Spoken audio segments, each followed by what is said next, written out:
Last June, students carved history at the expense of their lives. Though some students never made it home, their call for change did not fall silent. They were echoed by survivors, and echoed until change was inevitable in the echo chamber. Before history can be written in ink, it resonates in our cries against injustice.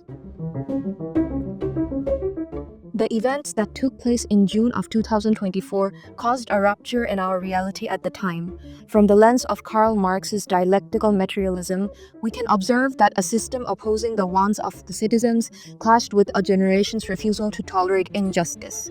We saw our reality change with the rupture all protests and violence caused. Though events started with the protest about the quota system, they escalated when the same government meant to protect us turned against us. However, what happened in June was not an isolated sequence of events. All throughout history, oppression has been known to breed resistance and change. An example being the Tiananmen student massacre and the Chilean student movement, which will be briefly analyzed here as case studies. Under the lens of dialectical materialism, this video will explore how oppression always breeds resistance, and how the students of Bangladesh shifted our reality to make a mark on history. But who is Karl Marx, and what is his theory about? Let's find out. Thank you, Faria, for the amazing introduction.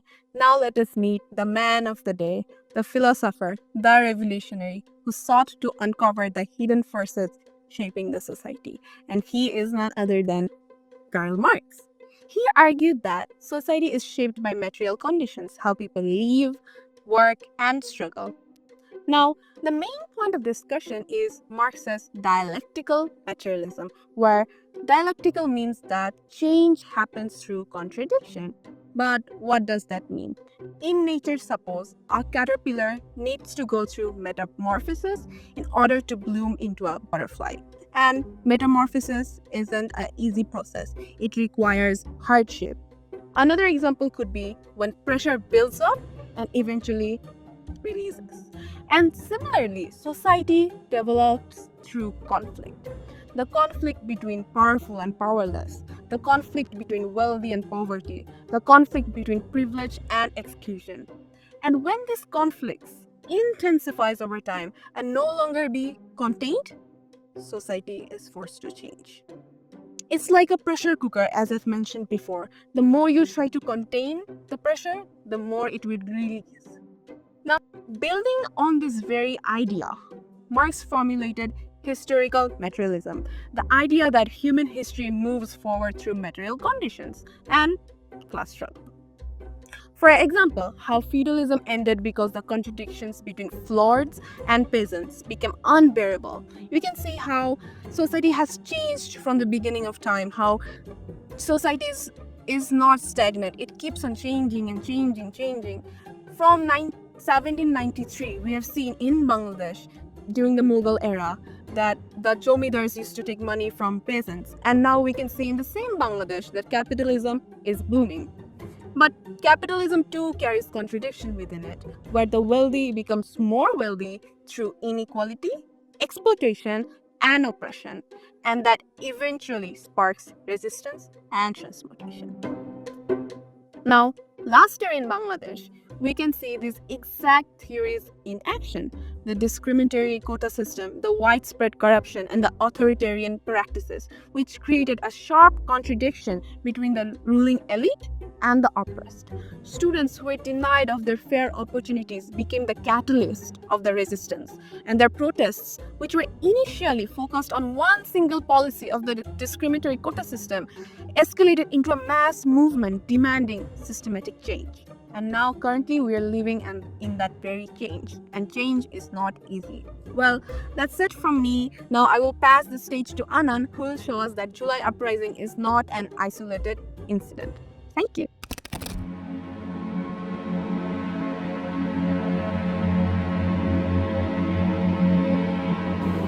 Spring 1989, Tiananmen Square in Beijing. A sea of students, banners held high, voices rising for freedom and reform. Hope and courage fill the air, but beneath the chants, tension simmers. A generation stands ready to challenge power itself. China was changing at breakneck speed. Cities rose with gleaming skyscrapers, luxury shops, and booming commerce. Yet, in rural villages, life remained hard. Trackers moved slowly across the fields, tilling the soil under the hot sun. Farmers planted rice by hand, their movements rhythmic but exhausting. Villagers carried baskets of vegetables along dusty roads, heading to the city markets to sell, their efforts sustaining urban life yet yielding little reward for themselves. Homes were simple, families lived modestly, and access to education and healthcare remained limited. This stark contrast between urban wealth and rural hardship revealed a deep material contradiction, a social tension that would inevitably fuel unrest. Across campuses, frustration was growing. Young people gathered in dormitories, libraries, and tea shops, debating the inequalities they saw around them. They read books that questioned authority, discussed new ideas, and searched for a vision of a fairer society. Soon, those private debates spilled into the public square.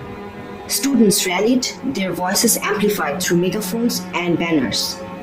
Their determination reflected a larger truth. History moves through conflict. Social change emerges when contradictions can no longer coexist quietly. Amid the chaos, one student stood alone before a row of advancing tanks. Tankman became a symbol of courage and defiance, a single human confronting immense power. Yet, his act revealed the material conditions driving resistance, the force that makes social upheaval inevitable. The crackdown was swift and brutal.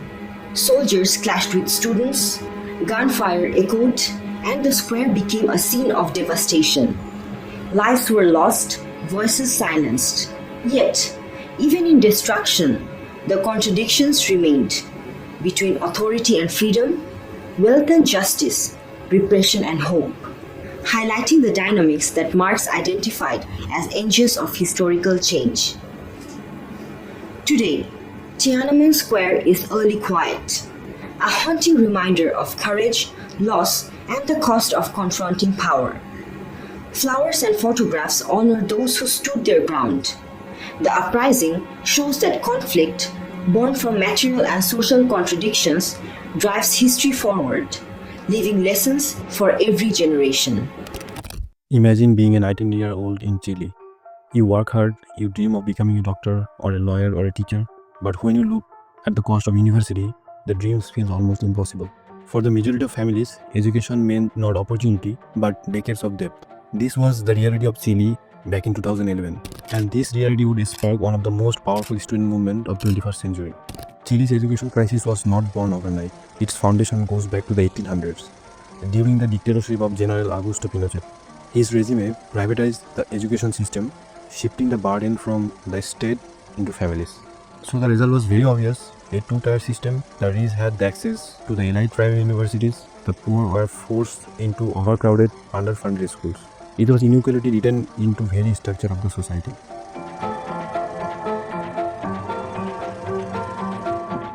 By 2011, a generation of students had enough. The contradiction was too sharp between a society that promised opportunity but a system that delivered inequality. So students rose up. What began as a classroom walkouts turned into a nationwide demonstrations. Within months, 500,000 people were marching in the streets of Santiago. And the demand was very simple. Education is not a privilege, education is a right.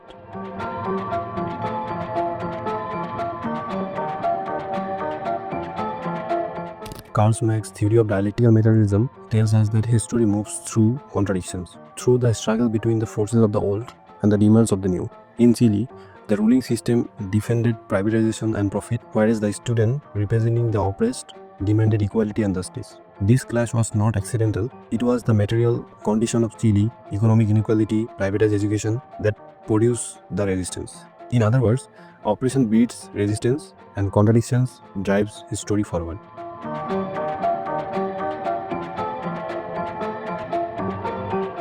The government tried to respond, first with silence, then with small reforms, But the reforms could not erase the contradiction at the heart of the system. So the state turned into repression. The police, with riot shields, filled the streets, water cannons, tear gas everywhere. But the more they cracked down, the stronger the movement grew. This was the class struggle in action. A generation is refusing to accept the injustice and a state desperate to defend its privilege. The Chilean student movement lasted for over 2 years. It did not win every demand, but it has changed the direction of Chilean politics forever. For the first time in decades, education became the center of national debate. Student leaders step into the political power, and just a decade later, Gabriel Boric, a former student protest leader, becomes the president of Chile. From the protests to the highest office in the land. This proves that when the contradiction explodes, history itself changes the course. The Chilean student movement reminds us something timeless. Inequality is not just an economic problem, it is a force that shapes our society. It creates resistance, and the resistance drives our history forward. This protest may have ended, but the contradictions remain. And just as the Chilean student rose a decade ago, today in Bangladesh, Nepal, Sri Lanka, a student carries the same touch of resistance. Because history teaches us one thing clearly: oppression always breeds resistance. When young people rise, history listens. From Tiananmen movement to Chilean movement to our July Revolution, all had the same heartbeat. That was resistance against injustice. The Tiananmen movement was the fight for freedom and democracy that was silenced through violence. And the Chilean movement was the demand for equality in education that was won through persistence. And our July Revolution was born from the same fire, the refusal to accept oppression, corruption, and betrayal of people's trust. In each case, it was the students and young voices who stood in the front line, proving that when injustice becomes unbearable, the resistance becomes inevitable. So, what connects Tiananmen, Chile, and Bangladesh is not just the protest, but it is the courage of the student who stood in the front line and who imagined a different tomorrow. So, July 2025 is our chapter in the history of global resistance. Till now, we have discussed about case studies on different kind of revelation. We have talked about how Karl Marx worked, right? But now we think it's time to see a connection between what we have gone through, we have seen in our real life. Yes, I'm talking about July Uprising, and I know that July Uprising in a different context and the Karl Marx is some, because Karl Marx talks about the society, talks about the theory that how society runs. Well, July Uprising is political. It was political and it's related to government fall. But I think that is a room to discuss the similarities. Let's see how we can make these similarities work on this. If I want to talk about the first in case that how it happened, how it started the Quota movement or July Uprising, is because it's basically started from the Quota movement, which was initially happened in 2018, but later on at that time it was dismissed. But the High Court, the Supreme Court of our country of Bangladesh remains stick to this point that 56% of the quota and the law arrest 44% of the general person. Think about a country where they're dealing with a high rate of unemployment. Till now, almost 18 million people are unemployed right in our country, and one of the lucrative, one of the demanding job would be the government job. But when you put a restriction on this government job for 56% you hold for the quota holders and less 44% for the general people, I don't think it's any longer seems like very ethical or right to do. The same thing happened when the job seekers, unemployed job seekers, or who are looking for jobs, or undergrad students in our country protest this, raise voice against this. Our former Prime Minister found it unethical. Our former Prime Minister called is that it is against our patriotism. It is against the question on the loyalty of our country people. Don't you think it was similar like the capitalist people did? Because capitalism, when the capitalism was started flagging where it was on year, at that time they came out with a new story that we should go for more productivity. Later time is not good for us because we need to work more. Why we need to work more? Because capitalist society knew they are the profit driven society. They want more profit no matter what. They don't care about the people who has been working for them. The fact is that the capitalism and the social and the Marxism is still based on the class structures, because one party will be earning profit and the rest will be like keep working. So they made kind of they made different kind of scenarios. They came up with new theories about productivity, no leisure time. People should be working. this is kind of brainwashed. Capitalist people, this who is to own our landowners or the factory owners, they try to brainwash the working people because they wanted to more working hours. Similarly, what the PM of our country, that means the former PM, did with us, because she out of nowhere started questioning the patriotism, the loyalty. But the fact is that Marx spread one thing in this case, that there'll be one fine morning where the working class will find that how they were exploited. They will not take any longer. They will go for a revolution. They will fight for their own words. The way we did Gitasul uprising, we find that we have been wronged. Our patriotism is being questioned for no reason. The other mistakes of that previous government also got triggered, such as the corruption, such what they have did, the unaccountability of the administration, unethical law enforcement, all got triggered, and that lead to not only the students, not only the unemployed people, not only the job experience, all of them came to the road and flooded against the Hasina regime and started for the movement, the revolution. Exactly the thing Marx spread it against the capitalism. Now the fact is that it's very easy to say that they came the working class will come with a view that they would have a communism society, but everyone have the same respect, same equality. There will be no job, there will be no land ownership, there will be education free. Similarly, we manifested before the July uprising, thought that after the whole scenario, when the regime will fall, we will have a discrimination-free country, accountable administration, perfect legal law enforcement. That's what I manifested before the July uprising, and as we had dreamed a new independent Bangladesh. But the fact is that Marxism has a limitation. And the limitation was that this one have seen a lot of revolution, tons of revolution, but hardly find one of three examples where actually communism stayed, actually equal rights were ensured. Same thing happened with us. After the 1 year of this revolution, we are still seeking for a discrimination-free society. We're still looking for accountable administration. We're still looking for justification. Even not only that, we're hardly seeing any kind of concrete, I would say, reformation that we are promised before the revolution. So I think it totally matches the Marxism, the revolution part, the first thing, the oppressing, then raising the voice against the oppressing and manifesting a better life. But eventually no. It remains the same. I know. Changes. I can not say the change is very easy. I know change takes a lot of pain, change takes a lot of hard work. But still, we're hopeful that one day our country we will see the change that we dreamt of. Independent country where we will live happily with equal rights. So let's hope for the best. History is never silent. It speaks through the voices of those who dare to resist. From Tiananmen Square to the streets of Santiago, and now in Bangladesh, we see the same truth repeated across time. Oppression may silence individuals, but it cannot silence the collective call for justice. The June and July uprisings were not isolated moments. They were ruptures in our reality, born from the contradictions that Karl Marx described, where systems built on inequality inevitably collide with the people they fail to serve. Students, as so often in history, became the heartbeat of this resistance.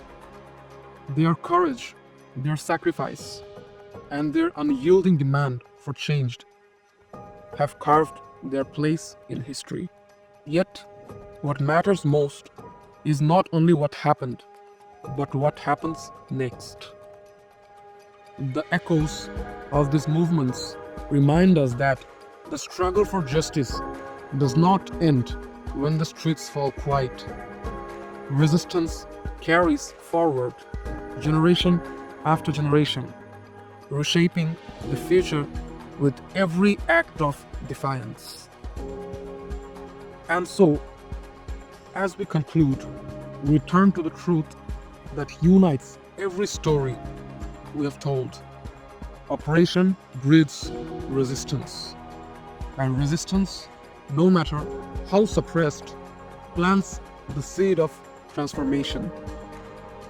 As I am saying all this now, a revolution is still going on in Nepal. The students showed us that history is not written only by those in power. It's written by those who refuse to surrender.